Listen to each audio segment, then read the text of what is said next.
नमस्कार। तो आज मैं बात करूंगी जो कि हमारा लेटेस्ट रिसेंट टॉपिक चल रहा है, जिसमें हमारे बॉलीवुड के लोग काफ़ी ज़्यादा मचले हुए, घबराए से, काफ़ी इनसिक्योर हो रहे हैं अपने ही देश में और काफ़ी ज़्यादा अपोजिशन का माहौल शुरू हो रहा है। तो इसकी शुरुआत कहाँ से हुई, मेन क्वेश्चन वहाँ पर आता है। तो सबसे पहले तो मैं कुछ बोलने से पहले मैं चाहती हूँ कि किसी समुदाय विशेष को ठेस ना पहुँचे। हम कुछ भी कहेंगे तो किसी समुदाय विशेष को इस बात को ध्यान से सुनना है और अपने आप पर नहीं लेना। तो माय सेल्फ जूही दुबे, मैं आप सबका तहे दिल से स्वागत करती हूँ। तो सबसे पहले तो अनुराग कश्यप जी, मतलब एक झापट, एक थप्पड़, जो कि अभी तक क्लियर भी नहीं है कि सिचुएशन क्या है, ग्राउंड लेवल पे क्या हुआ है। हम उसका समर्थन नहीं कर रहे हैं, लेकिन अगर ऐसी कोई बात है तो उसको आपने डायरेक्टली यही नाम कैसे दे दिया कि Hindu terrorism. How can you give such kind of name कि हिंदू टेररिज्म? मतलब कि अगर एक थप्पड़ से हिंदू टेररिस्ट लोग ट्विटर फेसबुक से निकलकर आजकल ग्राउंड लेवल पे भी काम करने लग गए हैं, इस तरीके का आप स्टेटमेंट देते हैं, तो आपका ये जो हिंदू टेररिज्म वाला जो स्टेटमेंट है, ये इस्लामिक टेररिज्म क्यों नहीं बनता है? जब हमारे देश में इस तरीके के बॉम्ब ब्लास्ट होते हैं तब आपकी ये विचारधारा कहाँ चली जाती है? और तब आपके सारे के सारे जो समर्थक हैं, आप हमारी हिस्ट्री के साथ जो खिलवाड़ कर रहे हैं वो चलेगा? How can you give such kind of statement? How can you dare to move and छेड़छाड़ with our history, Indian history, जो कि हमारा पावर है यार। आप लोग किस तरीके से ऐसे गेम कर सकते हैं?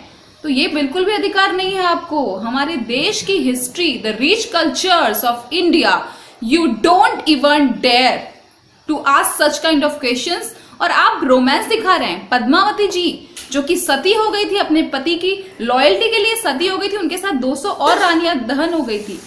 25 अगस्त 1303 की ये कहानी है और हम सब जानते हैं। और इतिहास के साथ आप छेड़छाड़ कर रहे हैं क्योंकि आपकी टीआरपी बनी रहे, आपकी मूवी चले और आप करोड़ों का बिजनेस कर रहे हैं। इस तरीके की सोच आप लोगों के दिमाग में से तब कब चली जाती जब पाकिस्तानी आर्टिस्ट जो कि पाकिस्तान में सिर्फ और सिर्फ 5 लाख रुपए में काम करते हैं, भारत में आके उन्हें आप 5 करोड़ रुपीस ऑफर कर देते हैं और तब कहते हैं कि आर्ट की कोई सीमाएं नहीं होती हैं, आर्ट तो कहीं से भी आता है। तो हम तो एक्सेप्ट करते हैं, पर लोकतांत्रिक देश होने का आप लोग फायदा ना उठाएं कि लोकतांत्रिक देश है तो आप हमारे रिलीजन के बारे में, हमारे देश के बारे में कुछ भी टेररिज्म के तरीके से स्टेटमेंट दे देंगे और बाद में जब कोई जगह बॉम्ब ब्लास्ट होगा तब आप लोगों की जो सोच है वो धर्मनिरपेक्ष यानी कि सेक्युलर सोच हो जाएगी। तो मेरी आप सबसे नम्र विनंती है कि हमारी हिस्ट्री के साथ छेड़छाड़ करने की बिल्कुल भी कोशिश ना करें। और कुछ भी इस तरीके के स्टेटमेंट अगर आपके दिमाग में आते हैं, मैं सारे के सारे बॉलीवुड से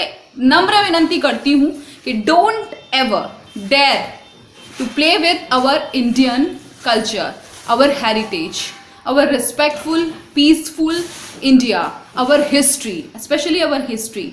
नेवर इवन ट्राई टू, क्योंकि अगर आपने इतिहास के साथ छेड़छाड़ की तो बिल्कुल भी मत डरिए, कुछ भी हो सकता है।